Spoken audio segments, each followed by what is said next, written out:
Il a été déclaré que la question la plus intéressante gagnerait une bouteille de vodka. On s'attendait à cet enthousiasme. Effectivement, on sait bien que quand on est étudiant, il y a des moteurs et des carottes qui sont privilégiés. Merci de venir nous écouter. On va parler d'un sujet très peu évoqué ces dernières années, enfin ces derniers mois, le coronavirus. Petite grippe au départ et grand chaos à l'arrivée. Et on va l'examiner au travers du prisme du livre de poche, dans le cadre de cette manifestation. Autour de la table, je commence par qui dois-je présenter en premier?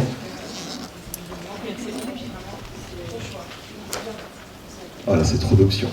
Bien, donc la dame qui propose trop d'options travaille chez Gélu. Vous êtes responsable commercial, directrice commerciale. Non, c'était une interrogation, parce qu'en fait... Non, c'est vrai, c'est un vilain mot. On va peut-être parler d'argent, d'ailleurs, hein, c'est pas sûr. Nadia Level, bonjour. À ma droite, Cécile Bory, qui dirige la librairie Georges, à Talence. Oui, non, mais celle-là, je la connais. Je l'ai fréquentée quand j'étais étudiant. C'était au siècle dernier. Non, mais c'est vrai. Élodie Pajot, responsable commercial, directrice commerciale. Non,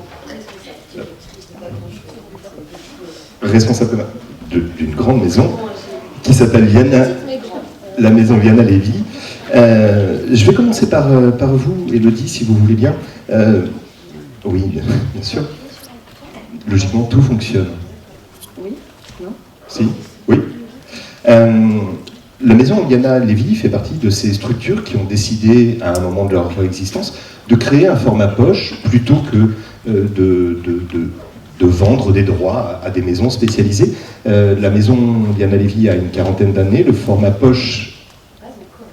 39 ans et 10 mois. C'est vrai qu'on ne parle pas de l'âge des femmes, autant pour moi. Donc, bientôt 40 ans, et une collection de semi-poches, en revanche, qui s'appelle Piccolo, fondée en 2002. Voilà, donc 20 ans l'année prochaine. 40 ans d'édition l'année prochaine et 20 ans de la collection Piccolo. Et à quelle occasion cette collection se crée et pourquoi, effectivement, faire ce choix, alors, pas simplement d'un poche, mais d'un semi-poche? Un semi-poche. Alors, moi, j'étais pas encore dans la structure, je suis arrivée 2 ans après, mais Liana donc cédait, comme tous les éditeurs de cette taille-là, à des éditeurs de poche.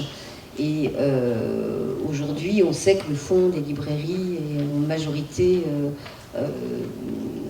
occupé par le poche, et elle avait envie de garder son fonds. Pas intégralement, mais surtout au début, elle est allée progressivement dans ses... Il y avait aussi, c'est une raison, c'est garder son fonds, mais il y avait une autre raison, c'est que certains livres ne trouvaient pas d'éditeur poche. Parce qu'en fait, on sait à peu près qu'un livre qui se vend à moins de 5000 exemplaires n'intéresse pas les gros éditeurs de poche. Même nous, des fois, on hésite pour certaines ventes. Mais voilà, c'était aussi, troisième chose, l'occasion de publier des livres du fonds anciens. Qui n'étaient pas repris par des éditeurs de poche, pas réimprimés.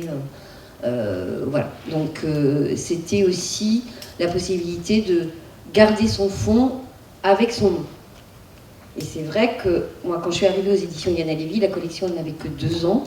Et je me suis aperçue de trucs incroyables. C'est qu'on a des auteurs qui sont André Kourkov, Hugh Xiaolong, qui sont des auteurs quand même très connus. Quand j'en parlais à certains libraires, comme elle les cédait en points, certains libraires me disaient « Ah, mais c'est chez vous maintenant ?» Ils avaient l'impression que voilà, l'image était vraiment très importante. Donc ça a permis à la maison, ça ne s'est pas fait du jour au lendemain, mais d'être plus présente, plus reconnue, avec une image plus forte. Donc au début, elle a fait paraître des classiques qu'elle avait édités, comme Henry James, Primo Levi, voilà. Et puis petit à petit, il y a eu Ian Levinson qu'elle a décidé de ne pas céder à des éditeurs poche. Et ça a vraiment été un pas. Et puis il y a eu toute la reprise de Gaines. Alors depuis quelques années, on a vraiment fait un grand pas parce que les plus grosses ventes au début, elles continuaient à les céder à des éditeurs de poche. Et depuis, on va dire, des orientales, donc, qui avait le prix Livre en Poche en 2018, on a décidé de le garder. Et ce qui est un sacré pari, parce qu'on est un tout petit peu plus cher qu'une poche normale. Et on n'a pas les mêmes outils de marketing, pas les mêmes budgets pub, etc. Et on est quand même très satisfaite des orientales. C'est en piccolo aujourd'hui 75 000 exemplaires. Et c'est pas fini, il y a eu la nuit des Béguines, enfin voilà. Maintenant, on a vraiment ce qu'on appelle des grosses ventes dans cette collection. Ce qu'on a... après j'arrête, mais... Non, c'est bien, au contraire, on est tous rendus à tes lèvres. Après, on a continué à céder les droits des romans policiers. Parce que y a, on pense, un lectorat très attaché pour le policier, le roman noir, à des collections. Et à peut-être des prix un peu plus bas. Voilà. Et comme notre production, c'est une maison en grand format, on publie entre 15 et 18 nouveautés. Et en poche, on est à 8-10 titres par an. Donc c'est vraiment très... Voilà. Donc on n'a pas une production suffisante pour vraiment alimenter une collection qui existe en librairie. Aujourd'hui, Piccolo, en revanche, c'est 170 titres. Donc là, vraiment, on est maintenant dans les rayons, dans les pochothèques, quand il y en a, et surtout dans l'interclassement. Et voilà. Alors, je te remercie pour le roman policier, il va m'offrir l'occasion de présenter la maison J'ai lu. Là, pour le coup, ça va intéresser les futures dissertations, puisque J'ai lu est une maison qui n'est pas la plus ancienne en poche. 1958, elle a été fondée par Frédéric Ditis, un Suisse peu connu. En revanche, ce qui va vous intéresser, c'est que c'est le premier à avoir vendu des ouvrages poche dans des supermarchés. Alors, Prise Unique, nous, ça nous parle encore que ce soit lointain, mais Monoprix faisait partie des premières enseignes auxquelles Frédéric Ditis a vendu ses ouvrages, et principalement des ouvrages de romans policiers. Chez J'ai lu, comment on fonctionne sur l'achat, sur les choix, sur les sélections, pour dire, ça, en fait, on voudrait l'avoir dans le catalogue. Comment se constitue une identité ? Bonjour à tous. Alors, les choix se font sur la base de coups de cœur de la part de l'équipe éditoriale. Avant tout, en tous les cas, c'est la manière dont on procède depuis 2 ans maintenant, puisqu'il y a eu un gros changement au niveau de J'ai lu. Hélène Fiama qui a pris la direction des éditions en mai 2019. Et l'équipe éditoriale a été intégralement renouvelée sur la partie littérature et française, étrangère et policière. Donc le mot d'ordre, c'est d'avant tout de fonctionner au coup de cœur. Alors évidemment, je ne vais pas vous faire l'article, on est gentil, c'est pas la question. Tu parlais tout à l'heure d'un minimum de vente en grand format. Malheureusement, aujourd'hui, on est obligé de descendre beaucoup plus bas et d'aller chercher des titres qui se sont vendus à 1000, 2000 et de faire un travail équivalent à celui qui peut être réalisé à la sortie d'une nouveauté grand format sur le poche dorénavant. C'est même plus du mass market, il faut faire découvrir le titre, le faire lire, de la même manière que, en tous les cas, l'équivalent de ce qui se passe sur un grand format. Oui. Je ne sais pas si j'ai répondu vraiment à la question. En fait, ma question va devenir, si désormais vous choisissez par coup de cœur, avant c'était par coup de quoi ? C'est un mélange. C'était des ouvrages que vous n'aimiez pas ? Non, c'est un mélange. C'est évidemment les ventes, il faut être présent dès le début, et même en amont, puisque en fait, les éditeurs mettent en place des partenariats avec des éditeurs, enfin, les éditeurs de J'ai lu, mettent en place des partenariats avec des éditeurs grand format. Donc l'idée, c'est d'être le plus en amont possible de la parution du grand format. Donc là, c'est beaucoup de risques aussi qui sont pris, puisqu'on n'a absolument aucune garantie du succès du livre. Ensuite, c'est les ventes, quand le livre est déjà paru. Et c'est concomitant avec effectivement des coups de cœur et une ligne éditoriale qu'on souhaite impulser chez J'ai lu. Oui. Et une concurrence qui doit être forte, forte. Des enchères évidemment. Très forte. Quand on veut un livre. Exactement, ça peut monter effectivement assez haut, mais je ne vous donnerai pas de montant. Je témoigne parce que vous avez acheté le livre de Pascal Dietrich qui sera là ce week-end avant parution. Ouais. Une mafieuse, sur coup de cœur. Super roman, très drôle. Mais je ne sais plus ce que je voulais vous dire, ça y est, c'est le début. Tu voulais nous donner des chiffres d'enchères ? Non, ça c'est sûr. Non, on disait effectivement les ventes en amont avec les éditeurs et d'accompagner des éditeurs. Voilà, c'est ça. je retrouve le fil de ma pensée, pardon, c'est qu'il y a de plus en plus, enfin les groupes éditoriaux se concentrent de plus en plus, et donc effectivement la concurrence est d'autant plus compliquée, c'est-à-dire que clairement des groupes comme Hachette, Edity sont les pochistes de ces maisons-là sont alimentés pratiquement sur les 3 prochaines années, ce qui n'est absolument pas, ce qui n'est pas nécessairement le cas chez J'ai lu. Il faut qu'on aille chercher des petits éditeurs. Des petits éditeurs qui ne sont pas nécessairement repérés par nos concurrents, en fait. Et puis vous distinguez avec une opération qui va avoir lieu bientôt. Oui. Non, on en parle. Oui. Puisque vous avez réussi à faire en sorte que Mylène Farmer signe et réalise des aquarelles pour une dizaine de couvertures d'une collection qui s'appelle Aventure secrète. Ouais. Collection finalement qui se vend très bien, mais peu connue, et ce partenariat-là vous permet de vous distinguer, évidemment. C'était l'objet. Et l'objet, c'était d'avoir des places de concert, c'est ça? Non, c'est ça. Alors, on ne les a pas demandées, figurez-vous. Mais non, en fait, cette collaboration est née avant tout d'une envie, déjà. Alors, cette collection Aventure secrète, je ne sais pas si vous la connaissez. Alors, elle a un surnom qui est les petits livres rouges. C'est une collection d'éveil spirituel. Dans laquelle il s'agit de trouver des textes, soit des romans initiatiques, soit des romans autour des sagesses orientales. C'est une collection qui accueille des auteurs comme le Dalai Lama, par exemple, ou Anthony Robbins, ou Dwayne Dyer. Et effectivement, elle est très peu connue. Pour autant, J'ai lu et sur ce segment de la spiritualité est leader du marché, parce qu'on représente pratiquement 80% des ventes avec cette collection, qui se vend généralement dans des petites librairies. On est très peu présent, par exemple, en GSS, encore moins en GSA. Et c'est les 60 ans, on va fêter les 60 ans de cette collection cette année. Et pour fêter dignement cet anniversaire, l'éditeur a eu envie de faire appel à un ou une artiste qui était en parfait accord avec les valeurs de cette collection, qui sont l'harmonie. Enfin, en tous les cas, c'est la recherche de cette collection. C'est effectivement l'harmonie avec le monde, l'universalité, pardon.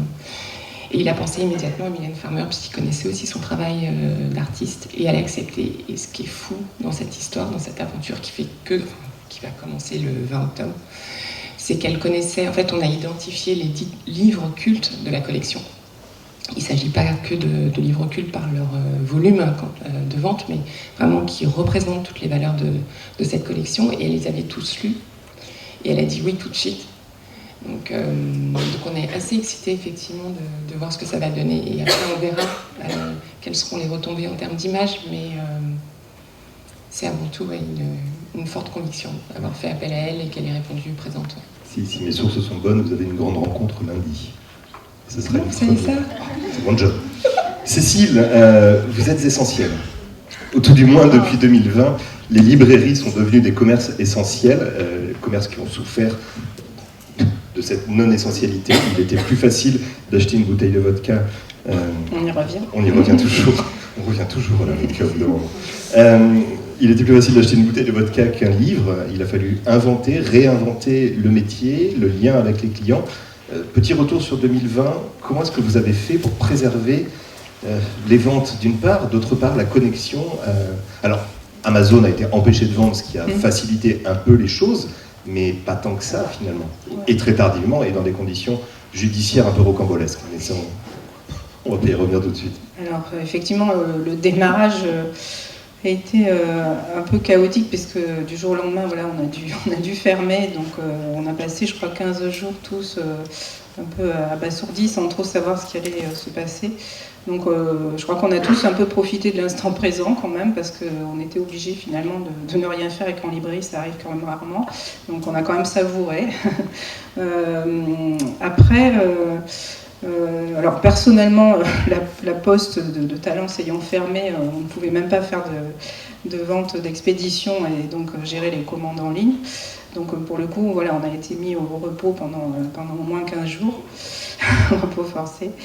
Et puis après, il est vrai que la presse a quand même fait un gros travail de mise en avant très positive du métier de libraire, du commerce de proximité, ce qui fait que quand au mois de mai nous avons rouvert, les ventes en ligne ont été exponentielles, donc ou des livres que les gens venaient qui réservaient en ligne et qui venaient chercher donc en click and collect à la librairie, ou des livres à expédier. Et puis le mois de juin a été dingue. Enfin, c'est vrai que globalement toutes les librairies se sont retrouvées avec énormément de clients, avec des achats tels qu'ils peuvent se faire au mois de décembre habituellement, avec vraiment les gens étaient en manque et donc ils sont venus faire le plein, ne sachant pas en plus quel serait l'avenir. Finalement, tout était très incertain, donc les gens ont fait le plein de plein de livres différents, de genres différents pour toute la famille. Ils ont même acheté des livres cadeaux pour fêter les anniversaires qu'ils n'avaient pas pu fêter, etc.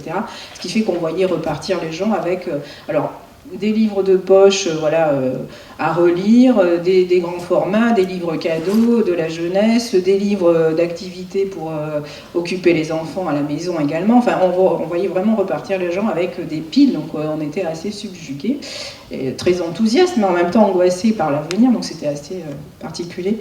Et puis finalement, ça a été crescendo comme ça jusqu'à la rentrée, quoi. Après, au deuxième confinement, les ventes en ligne, concernant la librairie Georges, je crois qu'on devait gérer à peu près 200 commandes jour, rien que de commandes internet. Donc c'était fou et on avait l'impression de pratiquer un autre métier, de faire du picking et point barre. Voilà. Et en fait, la difficulté, c'est que justement, on n'était plus des prescripteurs parce qu'on n'avait plus vraiment le temps de l'être et on n'avait plus vraiment le dialogue et de contact que l'on peut avoir habituellement avec nos clients. Donc, on avait ce rapport à la caisse, simplement, bonjour, je viens chercher mon petit paquet, merci, au revoir, mais ça s'arrêtait là. Ce qui fait que le problème, c'est qu'il y a beaucoup, évidemment, de livres qui sont passés à la trappe, puisqu'on n'avait plus ce rôle de prescripteur et que la plupart des gens, finalement, venaient ou acheter des classiques qu'ils connaissaient, ou des livres qui étaient hyper médiatisés. Donc forcément, l'édition, la micro-édition et l'édition plus confidentielle en a beaucoup pâti. Et ça a été quand même là, pour le coup, de la part, en tout cas au niveau de l'association de libraires indépendants de Nouvelle-Aquitaine, on s'est dit là, il faut faire quelque chose quand même pour soutenir la petite édition et notamment en Nouvelle-Aquitaine. Donc on a tous, dès qu'on a pu, évidemment, refaire des tables de mise en avant de ces livres-là ou faire des vitrines thématiques.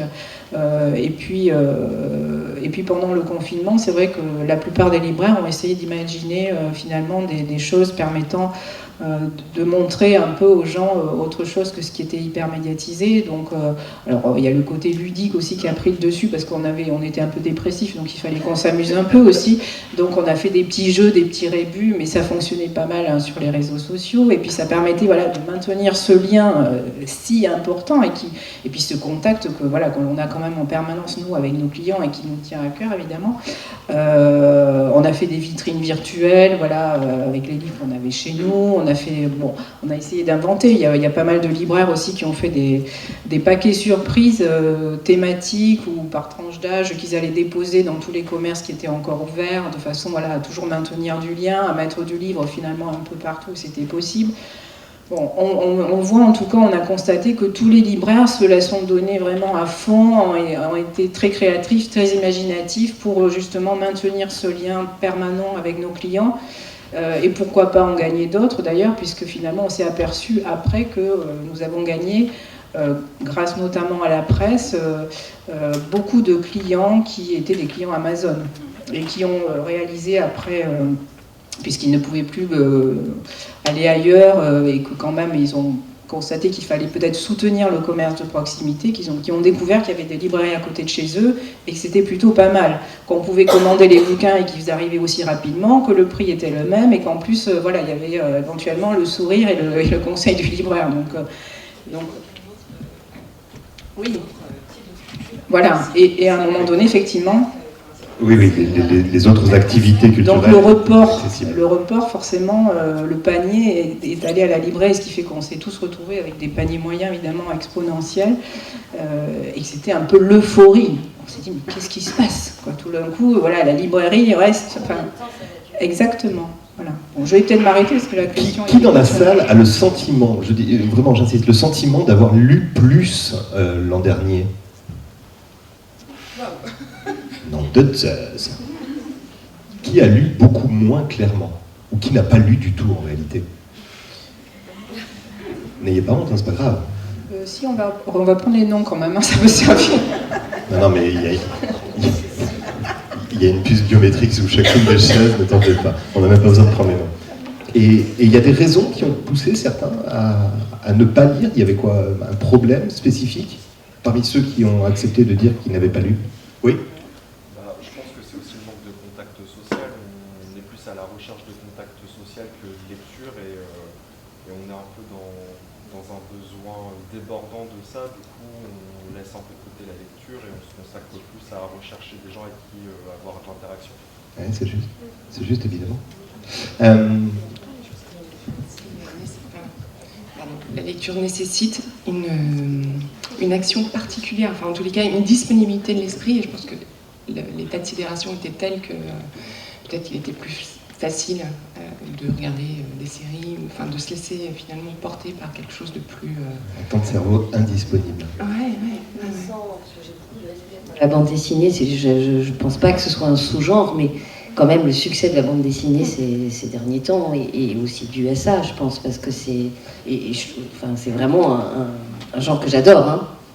Mais c'est vrai que ça, je pense que beaucoup de gens qui ne lisaient pas de bande dessinée en ont lu beaucoup plus que d'habitude. Déjà, c'était quelque chose qui était en pente ascendante, mais là, c'est du délire. Voilà. Et c'est vrai qu'il y a des livres qui ont beaucoup souffert et d'autres qui ont beaucoup profité de cette...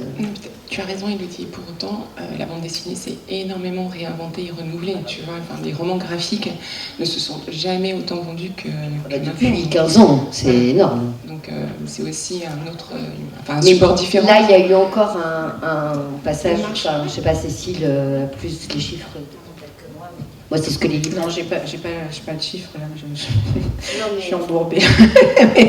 Non, mais en fait, il y a eu aussi une curiosité, enfin, une fois qu'on a ouvert, hein, il y avait, j'ai l'impression, vraiment une curiosité de la part des clients, une appétence vraiment pour aller dénicher des bouquins aussi pour pouvoir justement discuter, voilà, partager des choses... et peut-être justement ne pas se contenter de ce qui passait à la télé ou à la radio, voilà, et d'aller peut-être trouver des ouvrages pour essayer de comprendre, donc les livres de savoir, de sciences humaines. Et ça, c'était le bon côté vraiment, voilà. Et ça se traduit dans les chiffres. Voilà. Les titres de fond se sont mieux vendus. Les titres de fond se sont beaucoup mieux vendus, en effet. Effectivement, le fond a connu une belle croissance, et les titres de sciences humaines particulièrement, la non-fiction, parce qu'il y avait un vrai... santé, enfin, sur ce qu'on appelle le segment santé vie de famille, où on y retrouve le bien-être et le fameux éveil spirituel dont je parlais tout à l'heure, effectivement qui répond à un besoin de sens dans tout ça, quoi. Non, en parlant du fond, j'ai une image en tête assez impressionnante, tout près de chez moi, hein, parce qu'on n'avait pas le droit de faire plus d'1 kilomètre. Mais il y a quelques libraires parisiens qui ont fait c'était pas du click et collect, mais c'était du picking dans leur librairie. Et très peu, hein, c'était vraiment dans les...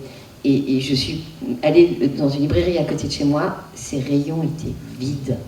Donc, ils ne pouvaient pas faire de réassort, parce que la distribution était au point mort. Parce que forcément, quand on commande un livre sans conseil, sans pouvoir aller voir les tables, on commande du fond, on commande...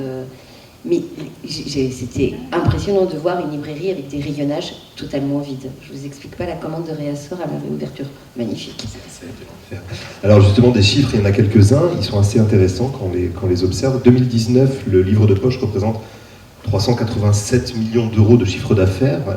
C'était déjà une croissance par rapport à 2018. 2020, en revanche, on perd quasiment 20 millions d'euros. Il s'est donc passé quelque chose durant l'année 2020, annus horribilis pour le livre... Oui, annus horribilis, ouais. Oui, bien sûr. Non mais je te remercie, ça me trouble, c'est tout. Donc, alors je vais poser la question à chacune plutôt.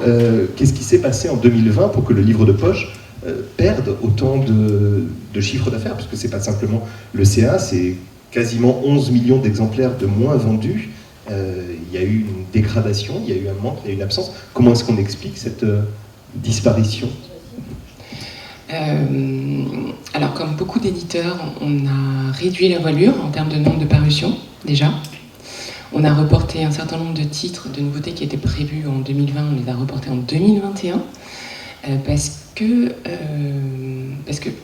il a fallu faire des économies sur les budgets promotionnels. Donc, typiquement, chez J'ai lu, on a pris la décision de reporter des titres parce qu'on n'avait pas les moyens, clairement, de les accompagner dignement. De une. De deux, quand tout le monde a réouvert, on s'est dit il est hors de question de faire paraître notre programme en l'état. Les libraires vont crouler sous les titres et de toute façon, les livres ne se vendront pas parce que les libraires ne pourront pas accompagner tous les auteurs, toutes les maisons d'édition, ce ne sera pas possible. Et puis il y avait aussi des problèmes de trésorerie, hein, donc voilà. Et puis ce qui s'est passé aussi, c'est que de toute façon, on a fermé, tous les acteurs de la chaîne du livre ont fermé pendant pratiquement 4 mois en réalité, hein, les 3 mois du premier semestre, plus 1 mois en novembre, même si avec la première expérience, tout le monde a maîtrisé un peu la casse, mais c'est quand même 4 mois d'économie qui sont passés à la trappe. Nous, c'est la même chose. Hein. Alors déjà, on a un petit programme, alors là, je ne vous explique pas.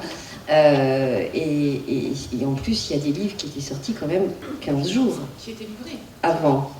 Et même des titres, alors moi, c'est pas le cas parce il y a des titres qui ont été livrés pendant la fermeture des librairies. C'est quand même... Donc on se dit, on ne va pas rajouter des nouveautés alors qu'il y a des livres qui sont sortis mais pas sortis, qui n'ont pas pu exister.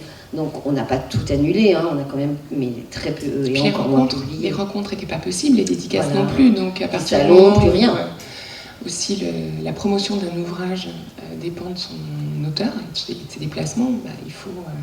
Il y a des livres qu'on a reprogrammés 1 an après. Et là, pas du poche, hein, du grand format, avec une traduction de 450 pages, payée, faite, enfin voilà.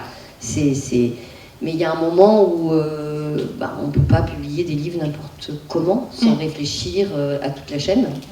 Et puis de toute façon, ça nous a été demandé par le SLF, il y a eu des accords. Il y a quand même eu il y a une grosse solidarité et des échanges très positifs dans la chaîne du livre, parce que dans toutes les périodes un peu négatives, parce que Cécile parlait très bien de la réactivité des libraires, moi j'ai été très impressionnée par tout ce qu'ils ont inventé. Ils ont réinventé leur métier parce que travailler chez Amazon, c'est pas leur métier, ils n'ont pas la structure, voilà. Et puis il y a eu une vraie entraide. Je trouve qu'il n'y a pas eu de tension, il y a eu des décisions communes. Donc il faut aussi parler du positif, c'est pas mal. Et puis le livre s'en sort plutôt pas trop mal en 2020 par rapport à d'autres secteurs culturels comme le disque ou les vidéos ou les jeux vidéo même. Alors si on rappelle les chiffres, c'est 3,3% de perte de chiffre d'affaires pour la librairie sur l'année 2020, mais finalement ça a surtout impacté les grands établissements puisque les mesures empêchaient un nombre de clients habituels. L'édition elle-même a perdu 2,8. C'est pas si pire en réalité. On a échappé à la catastrophe qu'on avait tous le sentiment de voir arriver dès les premières journées de mars, quand le premier confinement a sonné. Ah oui, c'est vrai. Enfin, moi, je trouve qu'effectivement, comme tu dis si bien, c'est pas si pire. Alors après, on a récupéré des libraires exténués sur les rotules. Mais c'est vrai que vous avez été au devant de... Bien sûr. Oui, alors c'est vrai que ça a permis quand même de se poser des questions par rapport au métier. Si on doit retirer quelque chose de positif, c'est qu'on a pris un peu, enfin on n'avait pas beaucoup de temps pour en prendre, mais on a quand même pris un peu de recul pour se dire, voilà, notre métier a évolué. Bon, c'est pas le métier, faire du picking toute la journée, c'est pas le métier que l'on aime faire, mais en tout cas, les nouveaux clients qui venaient d'Amazon, on s'est dit, il faut quand même qu'on essaie de les conserver. Donc, posons-nous les bonnes questions. C'est vrai que ce sont des clients qui se disent forcément que le prix n'est pas le même, donc voilà, il y a eu tout un travail d'éducation à faire. Alors la chance que l'on a, c'est qu'on est en date anniversaire de la loi Langue et qu'on a des outils pour bien communiquer, donc évidemment on n'hésite pas. que ces clients-là finalement ne sont pas habitués au conseil, et donc il faut leur réapprendre à prendre du plaisir en venant en librairie, à échanger avec les êtres humains et se dire que ma foi c'est pas désagréable, de retrouver du lien social. Pas que désagréable. Même masqué. Oui, parce qu'en fait, ils sont un peu déconnectés. Enfin, ils sont chez eux, ils commandent, tout arrive le lendemain. Ouais, surconnectés, donc déconnectés. Pas toujours le lendemain, bien évidemment. On est parfois beaucoup plus rapide, mais même souvent. Et le prix, bien évidemment, est le même. Mais voilà, une fois qu'ils sont chez nous, il faut voilà, petit à petit essayer de les conserver. Donc ça veut dire que tous les libraires là, se posent des questions, se remettent... et puis ça nous permet voilà, de rediscuter entre nous, d'avoir des échanges nombreux. Le syndicat était omniprésent pendant la période, donc était super efficace. Voilà, on ne s'est jamais senti abandonné, au contraire. Et puis effectivement cette solidarité de toute la chaîne qui est quand même très, très appréciable, quoi, hein, voilà. Sur la surefficacité du syndicat de la librairie française, on va mettre un petit bémol. Enfin, pendant le confinement, ils ont été quand même super efficaces. Oui, c'est quand même eux qui ont fermé la porte au ministère de l'économie lorsque ce dernier a dit on est prêt à examiner la réouverture des librairies. Donc il y a un petit bémol à garder malgré tout. Tout n'est pas blanc, tout n'est pas noir. Parfois des zones grises, comme tu disais tout à l'heure. C'est vrai qu'on n'était pas totalement prêts. Non, voilà. Personne n'était prêt. Personne n'était prêt. Personne n'était prêt. Et il y a un moment, il faut aussi protéger son personnel. C'est ça. Ouais. Sur ce volet promotionnel, comment est-ce que vos maisons, j'ai lu Liana Lévy, ont pu agir pour maintenir un lien de la même manière que la librairie Georges a travaillé sur les ventes des poches, sur la promotion des poches, n'ayant plus que Internet pour y arriver, ou quasi? C'est ça, en fait, les réseaux sociaux. Et puis, au sein de GLU, on a un service qui s'occupe de la relation libraire, et on a la personne de Marie Fouache, qui a passé beaucoup de temps au téléphone aussi, à appeler. Pas forcément avec des actions concrètes derrière, mais au moins être présent. Après, là aussi, ça a été typiquement, on a pas mal bataillé en interne, puisque à ce moment-là, il a été question de mettre une grosse partie des équipes au chômage partiel. Et clairement, on s'est dit en premier, pourquoi pas la relation librairie, puisqu'il n'y a plus de salon, il n'y a plus de signature, il n'y a plus rien. Donc, et nous, on a fait l'inverse, c'est-à-dire qu'on a au contraire bataillé pour que cette personne puisse continuer d'exercer ses fonctions pendant le confinement, parce que c'était hyper important pour nous, mais effectivement, la promotion était quand même très limitée. Alors, contrairement, pour vous expliquer, là, il y a un service, il y a une directrice avec... moi, je fais à la fois... il fallait que je fasse le programme, que je défasse le programme, que je le refasse. Enfin, voilà, donc j'ai un côté très commercial, pur, technique, et je fais aussi de la relation libraire, de la promotion. Donc, j'ai bidouillé des choses sur les réseaux sociaux en parlant du fond. Bon, après, c'est pas ça qui va changer la face du monde, mais au moins, ça fait du bien.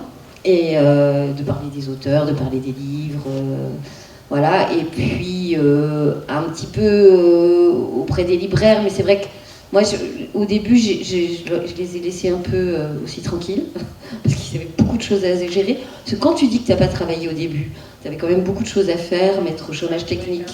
Ouais, voilà. Non, mais c'était... Puis il y avait une grosse angoisse. Mais c'était une période où on a un peu réfléchi. Alors nous, on a une petite collection, comme je le disais.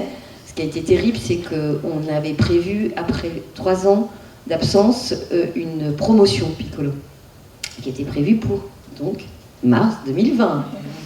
Magnifique. Donc évidemment, on l'a repoussée à 2021. Ça nous a permis peut-être de la mieux travailler encore, et ça a été un vrai succès. On est très heureux, et surtout à la veille des 20 ans de la collection, ça nous renforce. Voilà, mais pendant, ça a été un petit peu difficile, oui.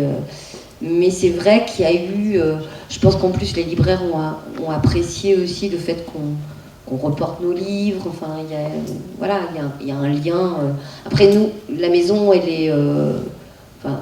parce que je fais ce travail aussi depuis longtemps, on est très proche des libraires, comme beaucoup de libraires d'éditeurs indépendants. Voilà, sans être omniprésent, il y a quand même un lien. Voilà, et moi j'ai été très touchée par le soutien des libraires sur notre catalogue, sur l'attention à nos titres, et ça fait vraiment du bien. Ça fait longtemps que je le suis, hein, mais vraiment là on l'a senti. Sur ce début d'année 2021, le livre de poche, comment se comporte-t-il en librairie et comment vous le voyez auprès des lecteurs dans les maisons d'édition? Alors juste, moi pour continuer ce que je viens de dire, comme on a fait cette opération décalée, nous la collection vraiment va plutôt très bien. Même si depuis mai-juin, je trouve qu'il y a un petit ralentissement. Mais non, vraiment, on ne va pas se plaindre, ça ferait enfant gâté. Et un ralentissement que vous expliquez? Non. Mais que certains libraires me confirment aussi. Hein, alors, c'est pas général, il y a des librairies qui vont très bien, mais il y a des librairies, notamment à Paris et même ailleurs, qui sentent un petit ralentissement. Alors, d'autres disent qu'ils font un chiffre magnifique, genre en manga, mais sentent des baisses en littérature. Voilà. Mais je peux pas encore, c'est trop tôt pour faire un... C'est un mélange, en fait, c'est un mélange de plein d'explications aussi. Hein. Encore une fois, il ne faut pas non plus oublier que sur le premier semestre 2021, on a une grosse partie des centres commerciaux. Et alors, là, je parle pour... j'ai lu aussi parce qu'évidemment, on a pratiquement 20% de nos ventes qui se fait sur ce réseau-là, sur les hypermarchés. Donc, tous les gros centres commerciaux ont été fermés, ceux qui faisaient plus de 10 000 m². Donc, moins de fréquentation. On a quand même oscillé sur le premier trimestre avec des annonces de confinement, des annonces de déconfinement. Et donc, à chaque fois que vous avez des annonces gouvernementales, il y a une espèce d'attentisme qui est complètement justifié. Hein, il n'y a aucune critique là-dedans. Mais... Donc ça explique aussi ce ralentissement des ventes. Donc, on n'est quand même pas sur des périodes équivalentes en termes de comparaison. Et effectivement, ce premier semestre est assez calme finalement. Il y a une vraie désaffection des centres commerciaux en termes de fréquentation, et là j'inclus aussi les grosses FNAC qui sont, même, alors les Cultura sont un peu en dehors, mais voilà, donc ça pèse aussi sur les ventes, et puis les gens achètent autre chose aussi.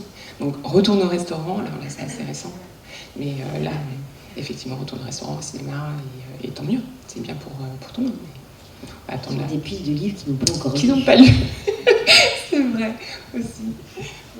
Si, comment est-ce que ce premier semestre, quel regard vous portez dessus? Il y a toujours une très grosse activité. Enfin, il y a, franchement, ouais. Je vois pas trop de ralentissement là pour l'instant. Et j'ai l'impression que la plupart des libraires indépendants, enfin, en tout cas au niveau de la Nouvelle-Aquitaine, n'ont pas l'air de se plaindre non plus. Hein. Il y a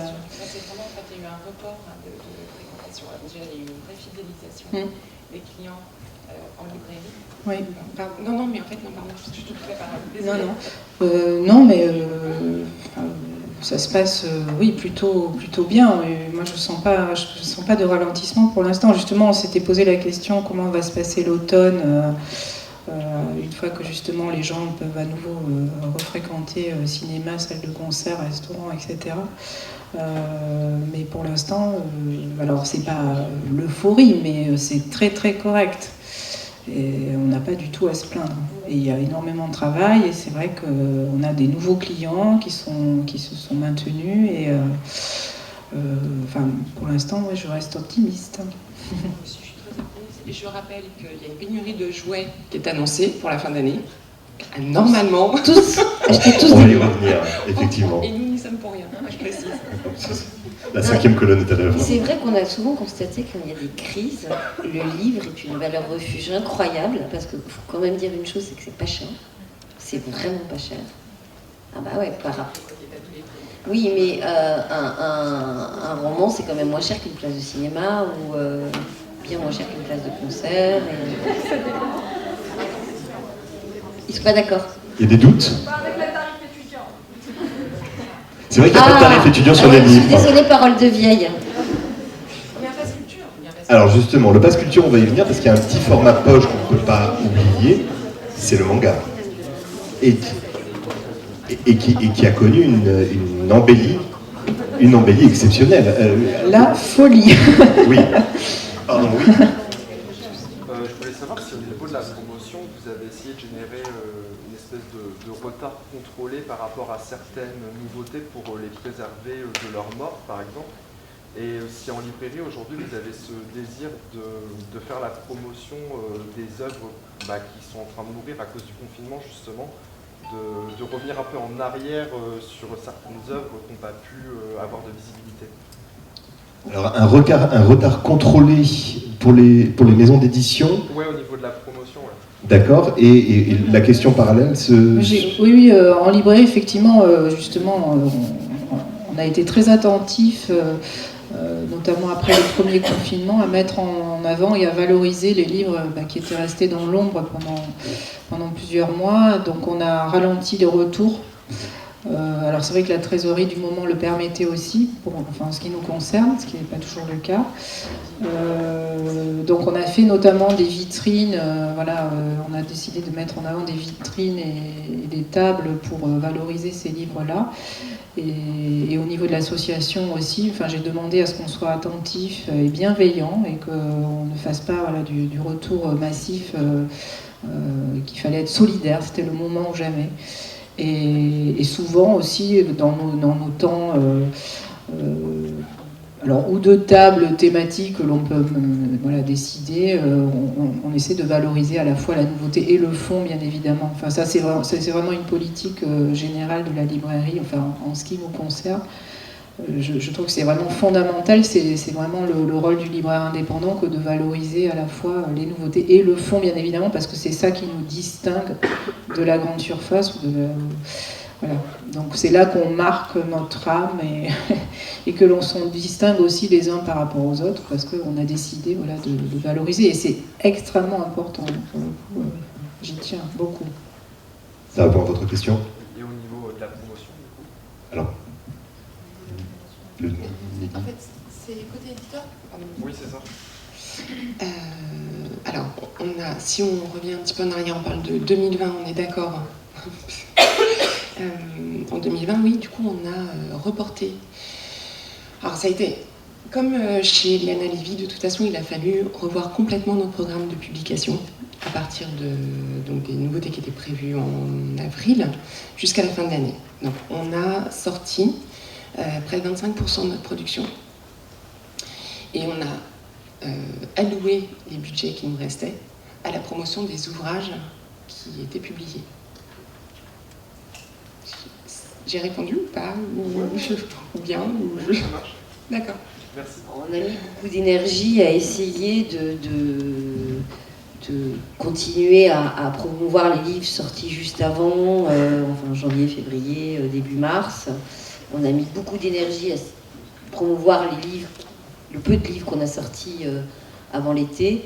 Après, je ne veux pas être noire et négative, mais il y a quand même des livres qui ont complètement été tués par cette période. On ne peut pas le nier non plus, il faut être objectif. Il y a des livres qu'on ne peut pas sauver parce que c'est... Voilà. Et puis surtout, je pense qu'il ne faut pas non plus oublier que, quelle que soit la période, que vous fassiez de la promotion ou pas, quand vous faites de la promotion, ça ne garantit pas nécessairement le succès d'un ouvrage. Et quand je parle de succès, il ne s'agit pas d'atteindre 100 000, 200 000 exemplaires vendus, c'est pas ça. C'est pas toujours ça. Mais c'est le cas de toute façon, quelle que soit la période. C'est pas parce que vous faites de la pub, que vous prenez des insertions publicitaires dans la presse ou vous achetez des spots radio que votre livre fonctionne. Et c'est pas parce qu'un auteur se déplace, malheureusement, que ça fonctionne aussi. Donc là, on était exactement dans la même configuration, à faire des choses sans savoir si ça allait marcher ou pas, en fait. Et comme on peut avoir de très bonnes surprises, parce que comme je viens de dire un truc négatif, je dirais un truc positif, mais des fois, on a un petit livre, même si on l'adore, qu'on met en place à 3000 exemplaires ou à peine, on fait un petit tirage à 6000 et qui finit par se vendre à 160 000. Ça existe, sans faire de pub, sans... Voilà. Donc, malheureusement... il n'y a pas de règle. C'est chouette, c'est parfois épuisant, mais il n'y a pas de règle. Après, on sent aussi si un livre a du potentiel ou pas, et un éditeur ici, il peut décider de publier un livre qu'il aime, auquel il croit, mais à quel il attribue un moins fort potentiel que d'autres, mais il sait pourquoi il le publie aussi, parce qu'il aime le texte, parce que l'auteur peut donner autre chose après, enfin, c'est vraiment tout un travail. Voilà. Oui.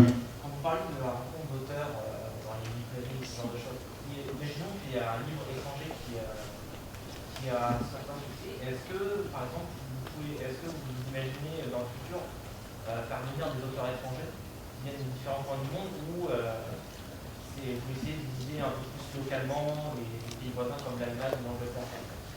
Est-ce qu'on consomme local en librairie? Est-ce qu'on consomme de l'auteur local? Pour les faire inviter en ce moment? Oui, par exemple, non, ce que je veux dire par là, c'est imaginons qu'il y a un auteur étranger Oui. qui a eu beaucoup de succès. Est-ce que, selon votre librairie, vous pensez le faire venir En règle générale ou en ce moment? en règle générale? Ah, en règle générale, ça dépend des éditeurs. Hein, Oui, d'abord, par exemple, pour parler du festival Lettres du Monde, dont c'est la spécialité d'inviter en librairie, oui, mais du coup, voilà, les librairies profitent notamment de ce festival pour recevoir des auteurs étrangers. Après, pour une librairie indépendante de petite taille, c'est pas toujours évident, voilà, donc il peut y avoir un cofinancement, enfin voilà. Mais pour les auteurs étrangers, souvent, on essaie d'optimiser une tournée d'auteurs pour que ça coûte le moins d'argent possible aux uns et aux autres. Donc voilà, l'extinction des feux. c'est mieux. Donc c'est un peu du cas par cas. Nous, on est toujours très demandeurs, bien évidemment, mais après, il faut que tout le monde y trouve son intérêt. Donc évidemment, il y a l'économie qui reste quand même le nerf de la guerre, mais l'envie est là, forcément. Ouais. Alors pour l'éditeur aussi, c'est un coût. Que ce soit les gros éditeurs ou les petits, faire venir un auteur étranger. Alors il y en a qui parlent français, mais ils sont quand même pas si nombreux que ça. Donc c'est avoir un interprète, soit avec l'auteur, soit dans chaque librairie. Donc ça, c'est un coût supplémentaire. Il faut l'accompagner. On ne laisse pas un auteur étranger, même les Français, on les accompagne plutôt. Mais alors, si on a un auteur étranger, il faut l'accompagner aussi. Et puis, il faut aussi que l'auteur soit, voilà, qu'il ait du succès, parce qu'un auteur étranger inconnu dans une librairie, c'est déjà que faire venir, enfin, j'imagine que vous connaissez les rencontres en librairie, c'est super, mais c'est très dur de faire venir des gens. Cécile ne va pas me contredire, les gens adorent ça, les gens adorent qu'il y ait des rencontres dans leur librairie, mais des fois, ils sont 5. Et les autres arrivent le lendemain, c'était hier. C'est pas un spectacle, c'est pas un concert, on n'achète pas une place, c'est gratuit, c'est un service, et c'est énormément de travail. Alors ça fait plaisir, ça fait vivre le livre, c'est hyper important, mais c'est vrai que pour éditeurs et libraires, c'est un investissement et un coût qui est important. Nous voici sous le feu des projecteurs. Oui, pardon.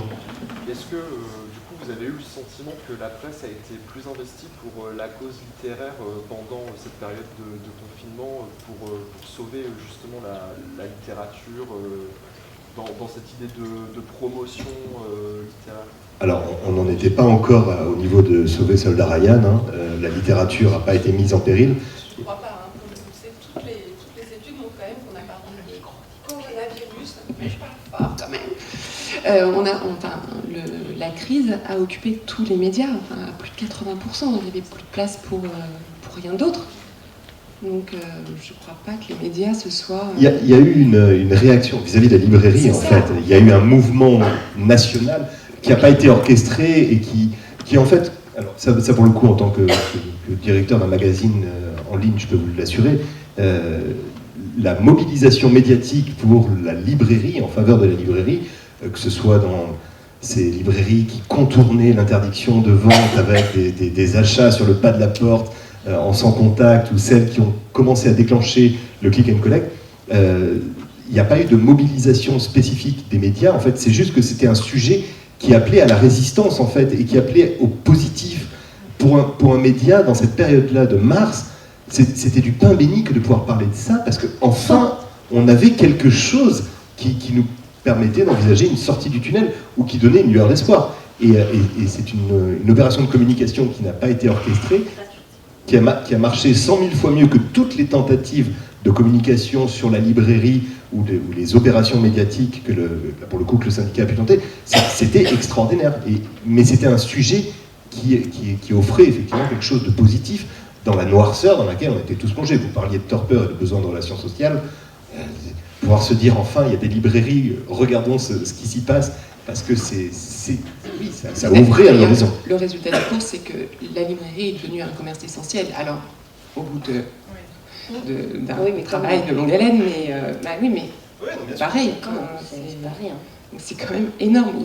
Donc du coup, on a la loi langue et la librairie est un commerce essentiel.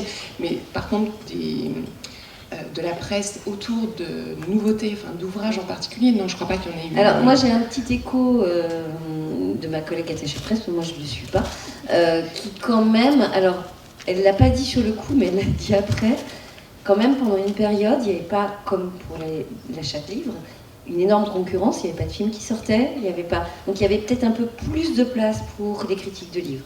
Parce qu'il n'y avait pas de théâtre, il n'y avait pas de cinéma. Oui, non, après, oui, parce que ça a duré quand même. Hein.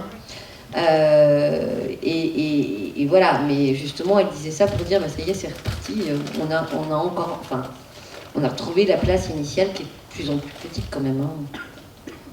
C'est vrai qu'on n'a jamais autant reçu de messages d'amour de la part de nos clients. Enfin, vraiment, il y avait un manque absolu. Et quand ils nous ont retrouvés, mais c'était tous les jours des déclarations. C'est incroyable. C'était inouï. Enfin, on n'avait jamais reçu autant. Parce que moi, j'ai fait un truc rigolo en décembre. J'avais pas fait ça depuis 98 à la machine à lire à Bordeaux. Je suis redevenue libraire 4 samedis au mois de décembre pour le plaisir de voir ça. J'ai fait stagiaire paquet cadeau parce que je suis plus trop capable. J'ai commencé à faire de la caisse au 2e samedi, mais c'était juste pour le plaisir de voir des gens sortir d'une librairie avec des piles et dire, en plus comme je suis vieille, ils croyaient que j'étais la patronne, mais c'est formidable, vraiment heureusement que vous êtes là, c'était réjouissant. Donc je travaille 5 jours et le samedi j'allais faire des paquets cadeaux juste pour me refiler la pêche, quoi. Après, pour finir sur la dimension médiatique, il y a eu des appels lancés par François Bunel, notamment, qui est une figure, certes, très spécifique et qui parle à un certain public, mais qui a participé à ce genre de relais. Maintenant, on n'a plus qu'à obtenir que les bibliothèques soient également des lieux essentiels, parce que les librairies le soient, c'est une chose, mais on parle de commerce, et si on parle d'accès aux livres, la bibliothèque, elle, mériterait probablement de devenir essentielle, tout autant, puisqu'elle favorise un accès gratuit. Vous aviez une question, oui? C'était exactement ça. Pour ma part, je suis étudiante en bibliothèque et effectivement, je me posais la question, on en parlait justement hier, effectivement, il y a eu un gros engouement médiatique autour des librairies, mais par contre, du côté des bibliothèques, on est passé un peu à la trappe. Il y a des questions d'argent qui se posent. Hein. Mais voilà, mais en fait, voilà. À quoi est-ce dû? Alors, est-ce que c'est juste le hasard? Parce que, par exemple, on a beaucoup parlé du cinéma aussi, des choses comme ça, mais après, il y a d'autres secteurs qui sont passés à la trappe. Hein, les bibliothèques ne sont pas les seules. Mais est-ce que vous remarquez ce que vous disiez sur le fait qu'effectivement, c'était un sujet positif qui appelait à la résistance. Effectivement, peut-être que ça marchait mieux avec les librairies qu'avec les bibliothèques. Est-ce que ça expliquerait ça? Cécile vient de commencer à y répondre. Je vous le redis, c'est avant tout un élément économique qui est en jeu. On parlait d'accès aux livres, ça c'est je dirais, une sorte de vernis de communication. Mais il y a un enjeu économique fondamental. Le fait de pouvoir consommer, parce que je pense que sincèrement, il y avait plein de gens qui étaient dans la frustration de ne plus pouvoir consommer. Et là, c'était vraiment le lieu où on se lâchait un peu, où on retrouvait du lien social, mais où on pouvait consommer. Et enfin, je pense sincèrement qu'il y a plein de gens qui ont retrouvé le plaisir à travers la visite en librairie, où on pouvait enfin acheter quelque chose. Quoi. Sortir, il fallait une raison. Hein. Donc voilà, et c'est vrai que sortir pour faire un tour d'un kilomètre, moi j'en connais, ils avaient besoin d'une carte bleue pour donner un sens à leur balade. Et puis à Paris aussi, je vous parle de Paris parce que c'est là où je vis, même si je connais bien Bordeaux, il y a des gens qui ont changé ils partent tous les jours à droite pour prendre le métro, puis tout d'un coup ils se sont mis à partir à gauche. Puis ils ont découvert une librairie qu'ils ne connaissaient pas, à 5 minutes de chez eux. Truc incroyable. Non mais c'est fou, hein. C'est comme tu disais, il y a des gens, même un libraire de Pau me disait, alors que les gens découvrent cette librairie, alors que c'est la grande librairie paloise, enfin, c'est fou. Mais voilà, le tout est de garder ces habitudes-là. Ils ont redécouvert finalement leur environnement, dans lequel, c'est vrai qu'il y a des trajets, des habitudes qui se prennent, et là, tout d'un coup, comme on ne pouvait plus bouger, bougé, forcément, on a redécouvert tous qu'on avait une épicerie, un libraire. Donc, bon, pour nous, évidemment, c'était bénéf. Mais alors, pourquoi les bibliothèques pas essentielles? Non, ça tient probablement à du consumérisme, Moi, malheureusement. c'est un domaine que je connais tellement. Oui, je me doute en posant la question, mais c'était au cas où, effectivement, parce que c'est vrai que la différence est Et là, je crains qu'il n'y ait pas d'autres réponses que celle-ci, en réalité. Oui. Je sais que c'est très très dur, par contre. Dites-nous pourquoi vous n'êtes pas essentiel.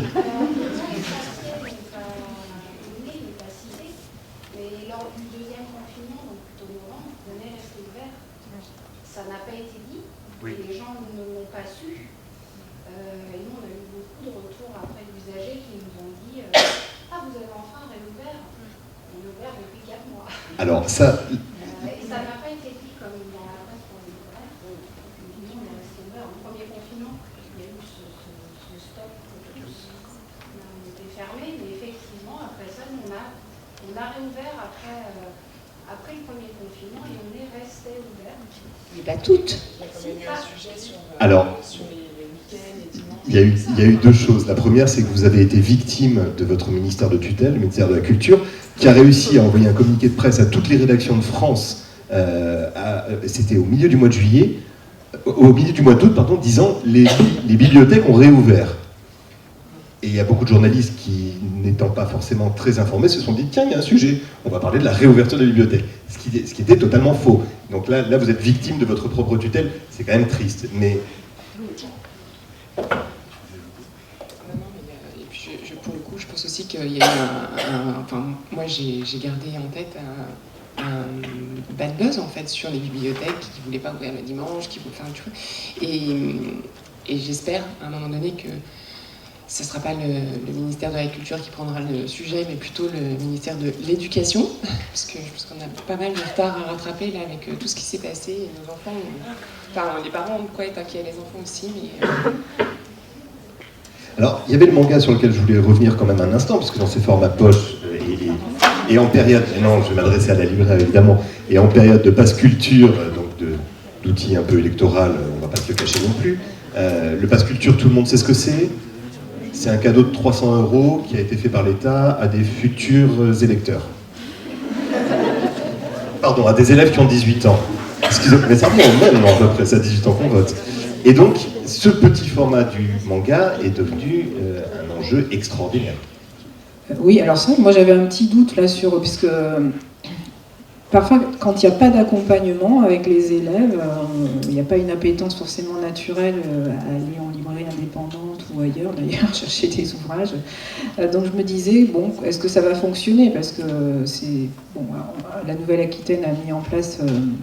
pour les lycéens, un chèque, un e-coupon de 20 € qui permet d'aller en librairie pour acheter un livre loisir, donc, ce qui est une très bonne chose, mais malheureusement, quand les élèves ne sont pas accompagnés, c'est pas évident qu'ils se déplacent, même avec 20 €. Alors bon, là c'est 300, c'est beaucoup plus, bien évidemment, mais ça marche par contre de façon incroyable. Enfin, et donc, oui, sur les premières semaines, dès que l'annonce a été faite, tous les gamins ont débarqué et ont dévalisé, enfin nous, notre rayon manga plus notre réserve. En 3 jours, je crois qu'on n'avait plus rien.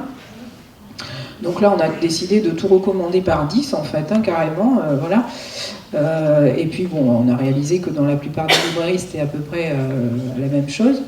Et ceux qui n'avaient pas encore de rayon manga, bien sûr, se sont empressés d'en mettre en place assez rapidement.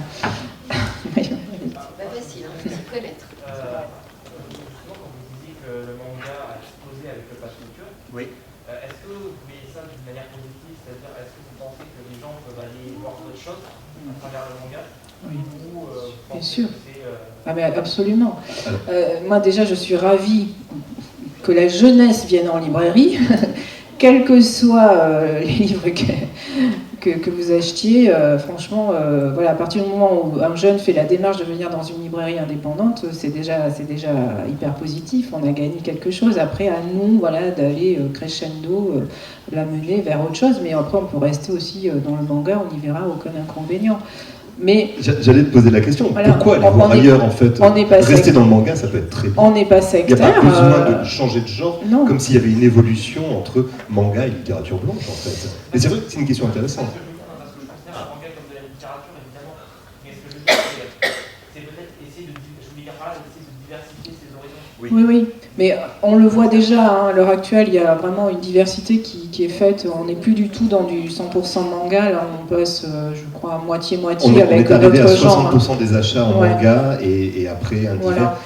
Et 15 à 20% de romans. Et je pense que c'est aussi peut-être le bouche à oreille qui a fait qu'entre jeunes aussi, ils se sont dit, on peut aussi acheter autre chose. Enfin, tu vois, puis une fois qu'ils connaissent le lieu, ils voient bien que, d'abord, on essaie de bien accueillir tout le monde, que ça se passe bien. Après, nous, évidemment, on est habitués, on a une librairie quand même au milieu du campus. On est habitués à avoir beaucoup de jeunes. Je sais que pour des libraires qui ne sont pas forcément habitués, qui sont parfois dans des zones un peu plus rurales et qui ont moins de jeunes, c'est un nouveau public, et donc il faut aussi se poser la question. Mais je leur dis que finalement, les jeunes, ils sont comme les autres. Hein, il suffit de s'intéresser à eux et ça se passe très bien. Voilà, exactement. Mais il ne faut pas en avoir peur, on peut dialoguer très aisément, il n'y a pas de souci. Mais exactement. Non, la difficulté, je trouve, c'est quand même de gérer un rayon manga quand on ne sait pas. C'est quand même des séries hyper longues. Pour gérer un stock, certains vont devenir libraires, c'est quand même ultra compliqué, les séries, et il faut avoir toujours le bon tome, il en manque un, ça va pas. Enfin, je trouve que c'est très compliqué pour des libraires qui ne sont pas spécialistes. Je suis d'accord, c'est vrai que nous, on en fait depuis toujours, et on a des libraires qui sont spécialisés, qui s'y connaissent, donc tout roule, quoi, finalement. C'est vrai que pour un libraire qui, du jour au lendemain, déciderait de mettre en place au pied levé un petit rayon pour essayer de gratter un peu la clientèle qui arrive, ça se met pas en place du jour au lendemain sans connaissance, parce que forcément, le gamin qui s'y connaît, il va très vite repérer qu'il a affaire à quelqu'un qui est naze, quoi. Enfin, faut dire. Donc il a pas envie. On dit encore naze? Non, je sais pas, mais c'est pas grave. Il comprend ce que ça veut dire en tout cas. Alors, je profitais du manga pour rebondir sur un message que récemment la maison Kazé a diffusé en disant « On est désolé, il y a des délais actuellement qui s'imposent à nous et qui font qu'on n'est plus en mesure de fournir des mangas. » On en a parlé brièvement tout à l'heure, j'aimerais qu'on revienne sur cette question de l'impact du coronavirus sur l'édition, cette fois avec un autre regard qui est celui de la crise du papier. Puisque c'est encore... alors, ça fait bouillir toute l'interprofession, puisque les risques sont grands, mais il y a des imprimeurs qui n'arrivent plus à suivre, il y a de la pâte à papier qui manque pour simplement imprimer les livres. J'avais hier un papetier au téléphone qui me disait « On va imprimer le Goncourt, mais on ne sait pas si on pourra faire les réimpressions. » C'est-à-dire qu'une véritable crise dans l'alimentation de l'industrie. Est-ce que là-dessus, tu peux en dire quelques mots pour expliquer ce qui s'est passé? Non. Non, du tout. Non, mais quelques mots. Je suis pas sûre de pouvoir raconter l'état des choses. En tous les cas, effectivement, j'ai lu appartient au groupe Flammarion, et donc on voit bien que sur les titres, les nouveautés à paraître d'ici la fin de l'année, il y a un vrai problème d'approvisionnement, ce qui fait que les tirages initiaux ne sont pas à la hauteur des précommandes réalisées par les libraires, donc on n'est pas en mesure de répondre aux commandes qui tombent en fait pour la déparution de l'ouvrage. Donc je n'imagine même pas ce qui va se passer effectivement pour les réasseurs. A priori, on nous annonce d'ores et déjà qu'il n'y aura pas de c'est très compliqué, les délais sont... Voilà. Sur le poche, nous, on est encore dans un temps différent. Donc on achète sur 1 an, 18 mois, donc on n'est pas encore touché, mais effectivement sur la jeunesse, les beaux livres... Je crois que la jeunesse, c'est une catastrophe, ouais. Il y a des éditeurs qui sont déjà en train de déprogrammer des livres. La maison Liana Lévy, vous avez déjà des difficultés par rapport à ça? On a des délais pour les réimpressions qui sont plus longs, voilà, pour l'instant. Et puis on doit faire nos commandes de papier beaucoup plus en amont, parce que nous, on ne commande vraiment pas sur 1 an. On n'a pas ce qui va se passer, les épaules pour. Hein, mais... C'est pas tant qu'il va plus y avoir de papier, c'est qu'on va probablement on va aussi le payer plus cher. Voilà. Et il y avait déjà eu moi je l'ai su plus tard, peut-être, il y a eu un problème aussi pendant à la réouverture des librairies. Il y avait une pénurie de carton chez les distributeurs. Toujours ? Papier, carton et pas lettres aussi. On le voit quand on a touchant du bois, non, malheureusement, on ne peut plus. Par contre, aux États-Unis, ils achètent du bois, alors que on en a pas, mais on en vend ailleurs. Est-ce qu'il y a des questions? On va essayer de terminer sur une autre note que celle de la pénurie du bois, mais c'est vrai qu'il faut être informé de ce qui se passe à ce niveau-là. Oui. Justement, désolé, c'est sur le bois. Allez, allons-y. Non, c'est juste parce que j'ai un doute. La crise du papier, le manque de papier, de pâte à papier. Attendez. Le manque de pâte à papier. Non, j'arrive. Je suis payé pour ça, vous en faites pas. Enfin, je suis pas payé. Le manque de pâte à papier, est-ce qu'il est dû à... Oui, le manque de pâte à papier. Voilà, c'est parti, Ça va commencer, ce sera pas très passionnant. Surtout que c'était juste une petite question. Est dû à une trop grosse demande d'un seul coup ou c'est juste parce qu'il y a eu moins de pâte à papier fabriquée en fait? C'est juste la source du problème, c'était quoi? C'était juste ça? C'était une question de détail? Je suis désolée. Oui, actuellement, ça va bien au-delà du bois. Enfin, je ne vais pas rentrer dans il y a un problème économique sur toutes les matières premières qui manquent cruellement à l'heure actuelle. Donc nous, ça nous touche au niveau de la chaîne du livre avec le bois, mais tous les architectes à l'heure actuelle sont obligés de revoir leur chantier parce qu'il manque des matériaux pour donc des chantiers qui sont arrêtés. Ils sont obligés de refaire tous les devis parce qu'il faut qu'ils changent justement de matériaux. Enfin, donc c'est un problème mondial parce que voilà, nous sommes trop dépendants pour tout un tas de matériaux finalement. Donc il faut repenser toute l'économie mondiale. Mais là, on rentre dans un autre domaine. Oui, c'est bon. Et là, en tous les cas, sur le premier semestre, il n'y a pas eu forcément plus de demandes en fait. Mais la pénurie, elle vient aussi des problèmes liés au transport, c'est-à-dire que les choses sont fabriquées, mais n'arrivent pas à destination en réalité, parce que il y a des problèmes, il y a des gens qui sont malades. Donc, par exemple, nous, on a des gros problèmes, on a des retards de livraison. Parce qu'il n'y a pas de chauffeur pour conduire les camions, parce que les chauffeurs sont malades en fait. Donc c'est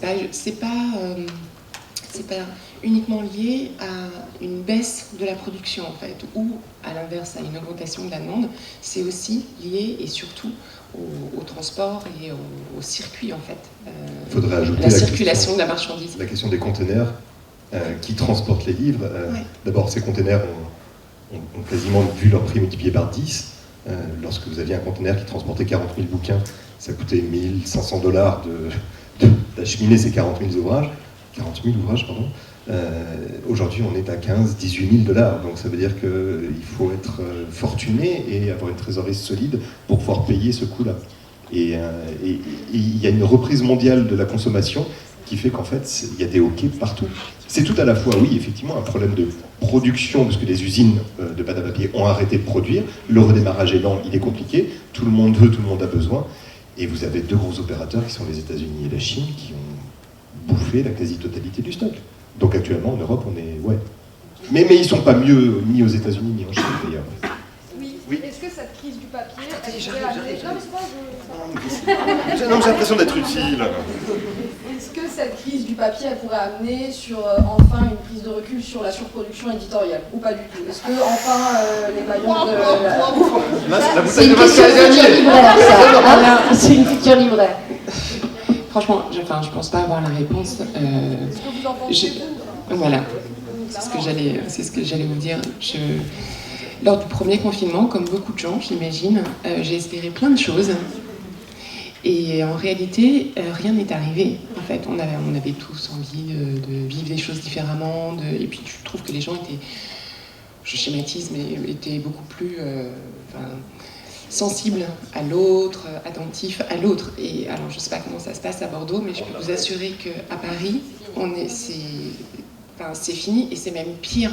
En fait.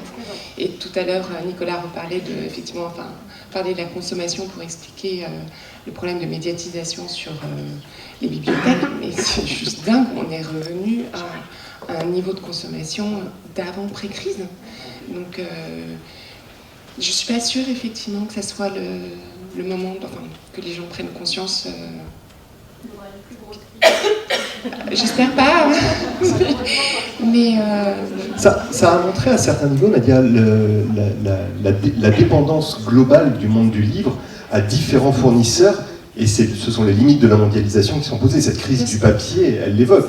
aller chercher de la colle, de l'encre, du papier, aller chercher des containers. Mais ne serait-ce même que sur les masques, on s'est rendu compte qu'effectivement tous les produits, enfin beaucoup de notre santé dépendaient d'autres pays, et notamment la Chine. Donc là, on commence à peine à avoir des masques fabriqués en France. Pour revenir au livre, moi, je voudrais juste dire un petit truc sur... je ne veux pas défendre la surproduction, mais des fois j'entends des discours, et je ne l'entends pas là comme ça, mais assez vifs de certains qui passent leur temps à dénoncer la surproduction, les éditeurs ont fait n'importe quoi. Je voudrais juste dire, parce qu'en plus moi je ne me sens pas du tout au sein des éditions de Lionel Lévy agressée par ça. Je précise, on est passé de 500 à 380 nouveautés par jour. Je voudrais juste, et félicitations, dire quand même que derrière les livres, il y a des auteurs, il y a des traducteurs, et qu'il y a des auteurs qui ont beaucoup souffert de ce qui s'est passé, parce qu'ils ont vu leur livre repoussé à 3 mois, 6 mois, et on ne peut pas dire à un auteur, en tant qu'éditeur, en fait, bon, ton livre finalement le sortira dans 2 ans. Hein, voilà. C'est quand même, il y a de l'humain derrière, et il ne faut pas oublier cet aspect-là aussi, même si je trouve qu'il y a des éditeurs qui font n'importe quoi. Hein, mais pas que. Est-ce que du coup, avec la crise du papier, on peut s'attendre à une autre révolution et à un autre format du livre? On peut penser au livre, au e-book, etc. Non, mais... Il y a une crise des chipsets aujourd'hui et de la production de puces informatiques, donc c'est une merde absolue. Est-ce qu'on... Un nouveau livre, un nouveau format de livre qui sortirait de la crise du papier. Intéressant. Ça s'appelle le numérique. Non, mais... Mais le numérique... Ça existe, le livre en pierre. Le numérique ne progresse pas vraiment. Hein. Oui, tout, mais ça n'a pas perduré. Et puis c'est un marché qui reste toujours très peu. Oui. Moi, j'avais une autre question. Par rapport à la production de livres et les manques des usines à papier, est-ce qu'on peut s'attendre aussi à une... je ne sais pas comment vous le formulez, mais par exemple, est-ce que vous avez peur que les usines américaines viennent un peu, entre guillemets, envahir la France et proposer leur propre papier à eux, justement? Est-ce que j'ai le droit d'appeler un ami ou pas?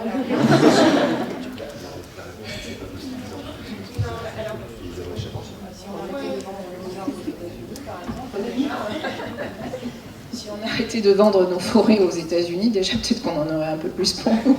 Voilà. Enfin, moi, j'ai pas de réponse à ce type de.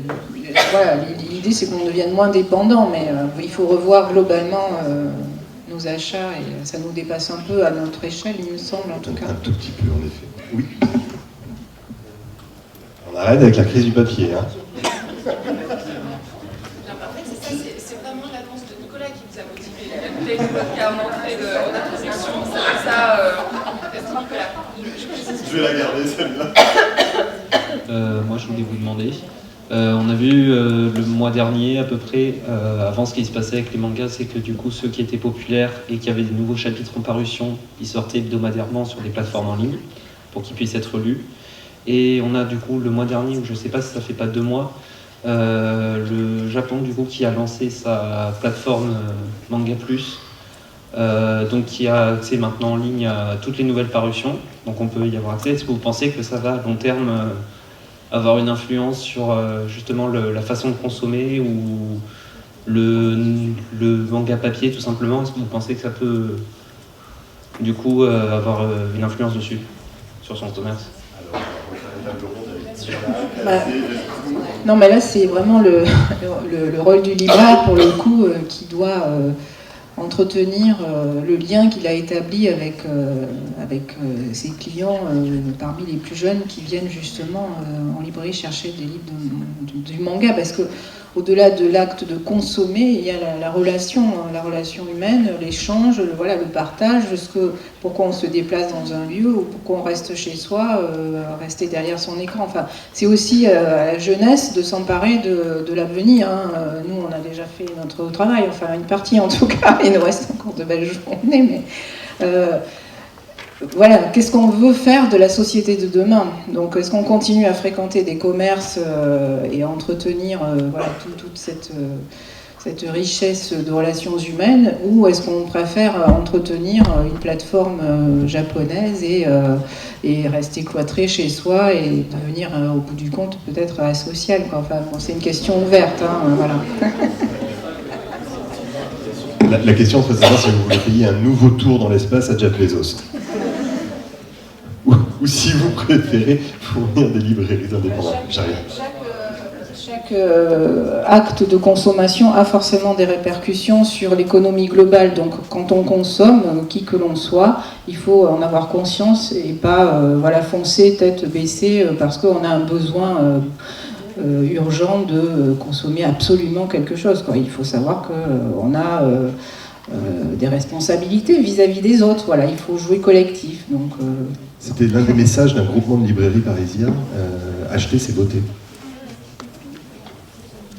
Alors, moi j'ai une question qui n'a rien à voir. En fait, j'ai l'impression qu'il y a de plus en plus de livres en auto-édition, et c'était pour savoir comment les libraires font, du coup, par rapport à la diffusion, aux distributeurs, etc. C'est un vrai sujet. C'est presque la meilleure question. En fait, c'est du cas par cas. Parce que comme vous le savez, en auto-édition, il peut y avoir des pépites, mais il y a aussi beaucoup de merde. Donc, voilà. Parce que, voilà, pourquoi il n'y a pas de... Ouais, parce que qu'est-ce qui fait qu'un livre a été choisi par un comité de lecture dans une maison d'édition? Enfin, c'est quand même extrêmement important.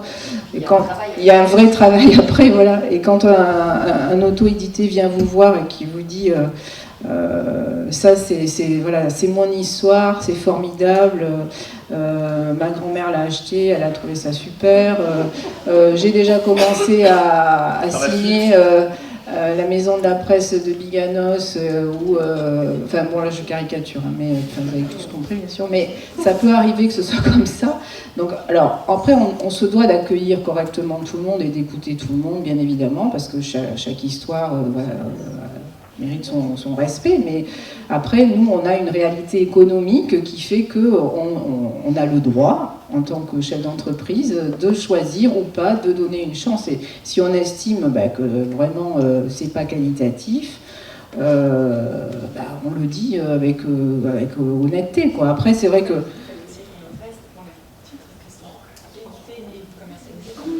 absolument. Bien évidemment. Alors ça peut arriver que parfois aussi on soit obligé parce que voilà, vous avez un super bon client qui va vous envoyer sa frangine qui vient d'écrire un bouquin en auto-édition et que quelque part on ne peut pas passer à côté. Bon. Mais vraiment c'est du cas par cas, mais c'est vrai qu'on n'est pas du tout en demande parce que déjà c'est énorme à gérer, les dépôts, enfin après voilà, parfois des gens viennent... On prend leur bouquin en dépôt et au bout de 2 ans, on les voit plus, donc on appelle, vous êtes toujours vivant. Enfin, c'est pour faire un état un peu du dépôt. Enfin, c'est un suivi en gestion qui est très lourd, qui vient en plus du reste. Donc voilà, on n'est pas très en demande et on estime effectivement que ça doit passer par une maison d'édition. Quand on leur dit pourquoi vous n'avez pas tenté la maison d'édition classique, mais de toute façon, voilà, ils vont vous répondre, tout est bidouillé d'avance, voilà, bon, enfin les trucs qu'on entend habituellement. Non, c'est juste que votre bouquin c'est de la merde et que personne n'en voudrait, mais ça on peut pas le dire clairement, hein, mais bon, on en meurt d'envie tous les jours. Mais non, c'est vrai. Alors voilà.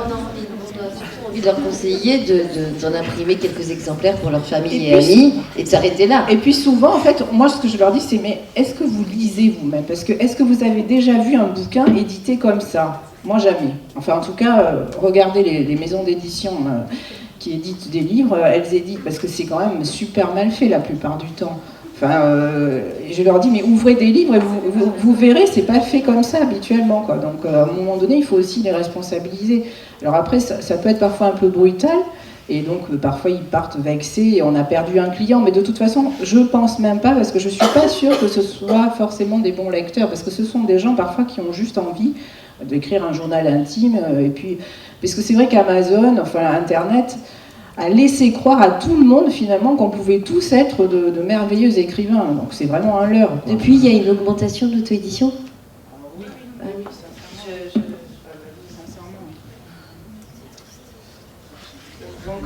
on n'est pas fermé, mais à un moment donné, si des maisons d'édition classiques existent, c'est forcément que derrière il y a quelque chose de qualitatif, quoi. L'édition est toujours passée à côté de manuscrits. Il n'y a pas que des bons livres qui sont publiés non plus. Enfin, c'est plus compliqué que ça. C'est des grands éditeurs ont loupé des grands textes, mais quand même. Et surtout, c'est un peu déprimant. Et c'est vrai que vous manquez de place, alors si en plus il faut... Et c'est vrai que l'histoire du dépôt, si on me rappelle des souvenirs, c'est juste une horreur. Et du coup, comme c'est dur à dire à quelqu'un qui essaie de produire quelque chose que ce qu'il a fait n'est pas terrible, l'auto-édition se retrouve dans les bibliothèques. Donc c'est nous, bibliothécaires, qui nous retrouvons à essayer de ne pas vexer les gens, mais c'est pas notre métier de leur dire c'est pas terrible, il nous semble. Et en plus, si vous êtes en auto-édition, il est possible que vous ayez été refusé en édition. Donc, du coup, merci de ne pas venir envahir les bibliothèques. Mais souvent, les auto-édités finissent chez Cultura, voilà, c'est un peu comme ça, ou dans les galeries marchandes au milieu. Dans les galeries marchandes aussi, de temps en temps, on voit un marchand de sacs, un marchand de bijoux et un mec qui s'est auto-édité et qui essaie de vendre son bouquin en coinstant la bonne ménagère qui vient d'acheter son kilo de pommes de terre. Non mais c'est dramatique, quoi. À un moment donné, il faut aussi leur dire les choses pour qu'ils puissent progresser. Mais c'est pas vouloir leur faire du mal, c'est juste leur dire la réalité de la vie d'un livre, d'un écrivain, le travail que ça demande en amont, pendant, après, et que si les éditeurs ont autant de boulot, c'est pas par hasard, quoi. Et que il suffit pas de se lever un matin, d'écrire son journal et puis de venir après faire de la retape. Il y a des écrivains qui publient la première fois après avoir eu 15 manuscrits derrière eux. Faut le dire. Et puis une fois que le manuscrit arrive dans une maison, ça, plein de gens, peu de gens le savent. Même nous, il y a la maison d'édition, il y a des gens qui appellent pour le service des manuscrits.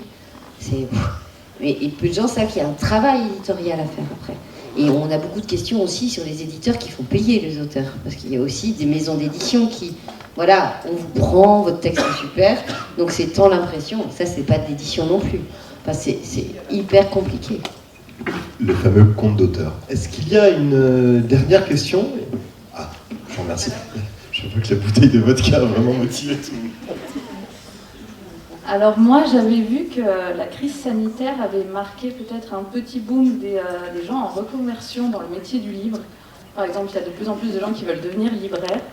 Et du coup, je voulais savoir si vous pensez que la crise sanitaire a peut-être eu un impact là-dessus. Il y a peut-être un attrait nouveau ou renouvelé pour ces métiers du livre. Il y a depuis 3 ans, effectivement, beaucoup de créations de librairies, avec parfois des reconversions, des gens qui à la quarantaine en ont ras-le-bol de leur boulot et donc font des formations à l'INFL et puis se lancent. D'ailleurs, ces librairies-là se portent très bien parce que finalement elles ont ouvert difficilement, parce que parfois au moment du confinement, mais il y a eu tellement de médiatisation autour de la librairie de quartier notamment, que finalement elles se portent très bien et elles sont très heureuses et j'espère que ça durera encore très longtemps. Alors on a tellement vanté effectivement le métier de libraire que tout le monde a envie de devenir libraire. Nous tous les jours on nous dit oh là là vous avez une chance folle, c'est merveilleux, moi j'adore lire, c'est super, j'adore les livres et tout, cool. Tu vois. Donc après on essaie de leur expliquer qu'il n'y a pas que ça. Mon job c'est d'ouvrir des cartons. Ouais. Il faut avoir un bon dos, c'est bien musclé et tout. Non. Après, est-ce que ça va durer? Je ne sais pas, mais c'est vrai que on a tellement mis en avant le libraire avec en plus ce côté social où on est le lieu de rencontre, d'échange. C'est vrai que on a l'impression que c'est vraiment un environnement paradisiaque quasiment, parce qu'on ne met pas en avant un peu trop les difficultés. Là, c'est vrai qu'on est dans une période assez euphorique. Mais la librairie est quand même un métier difficile, on le sait, où la marge, comme vous le savez tous, est la plus faible de tous les commerces de détail, où on se bat régulièrement avec les distributeurs pour gratter les points de marge. Les loyers en centre-ville sont hors de prix, donc là, il y a de multiples luttes en permanence. Donc ça, c'est vrai qu'à l'heure actuelle, on a tendance un peu à l'oublier parce qu'on est un peu dans un moment d'euphorie, alors qu'on espère évidemment le plus long possible, mais je pense qu'on est tout à fait tous conscients aussi de la réalité du métier. Donc on a quand même en tête qu'à un moment donné, voilà, il peut y avoir une bascule, hein, pour je ne sais quelle raison. Alors évidemment, à nous de maintenir toujours cette bonne dynamique, et puis il faut continuer à surfer sur, voilà, sur de profiter de ce moment qui, dans ces 2 années très difficiles pour l'ensemble de la société, a été quand même plutôt intéressante pour les libraires, mais on sait quand même que derrière, il y a toujours des difficultés, qu'il ne suffit pas, voilà, d'aimer la lecture, qu'il y a la partie gestion qui est omniprésente, que c'est très physique, qu'il faut être partout et en même temps, du matin jusqu'au soir, voilà, c'est beaucoup d'heures, beaucoup de travail, beaucoup d'investissement aussi dans sa ville, parce qu'on n'est pas un commerce isolé. Voilà, on essaie toujours d'être en partenariat avec les associations, la bibliothèque, la médiathèque, les écoles, les manifestations littéraires qui peuvent se mettre en place. Quand on arrive dans une ville, il faut aussi veiller à ce qu'on ne soit pas concurrencé par une grande surface qui pourrait éventuellement s'implanter en périphérie aussi et venir vous concurrencer alors que vous venez d'ouvrir il y a 6 mois. Enfin bon, j'en passe, c'est des meilleurs, mais donc c'est un métier quand même où il faut être mobilisé vraiment du matin jusqu'au soir, quoi. Donc l'engouement, il faut avoir beaucoup d'énergie. L'engouement du moment, moi j'en suis ravie, mais à un moment donné, il faut aussi qu'il y ait une prise de conscience, hein. C'est pas idyllique du matin jusqu'au soir tout au long de l'année, quoi. Il y a quand même des luttes nombreuses. Il y a un petit danger aussi, je le vois dans les grandes villes, pas qu'à Paris, c'est qu'une librairie qui s'installe à 500 mètres d'une autre, en disant c'est pas le même quartier, je l'entends tous les jours, d'accord, mais elle va fragiliser l'autre d'à côté et pas avoir un potentiel énorme. Donc en fait, il ne faut pas qu'on se retrouve avec un tissu de librairie magnifique, mais avec que des petites librairies qui végètent un peu. Moi, je préfère qu'il y en ait un peu moins, mais des belles, des fortes et des voilà. Ce sont des généralistes, mais si tu as une librairie spécialisée oui, qui sont à ça côté, c'est pas pareil. tu Après, une librairie spécialisée ailleurs qu'à Paris ou dans certains domaines, c'est compliqué aussi, hein. Mais je dis pas qu'il en faut pas, hein. Je suis très contente d'avoir des librairies partout autour de chez moi. Je suis contente que Bordeaux comprenne plus de librairies que quand je les vivais, Toulouse pareil, mais il faudrait pas aller dans un danger où vraiment il y a une idéalisation du métier libraire. Puis un truc que tu n'as pas dit, c'est ça fait pas gagner des milliers des cents non plus. Voilà. Surtout à une toute petite taille, il y a des gens qui n'arrivent pas à se payer quand même, hein. C'est aussi vous l'aurez compris, faites les vendanges. C'est un métier magnifique. C'est tout aussi physique et ça rapporte plus d'argent que de vendanger ou de castrer les maïs, par exemple. C'est une activité très saine et en plein air cette fois. Nadia, Cécile, Elodie, merci beaucoup du temps que vous nous avez consacré. Merci à vous de nous avoir écoutés. Cet après-midi, c'est une bouteille de vin à remporter.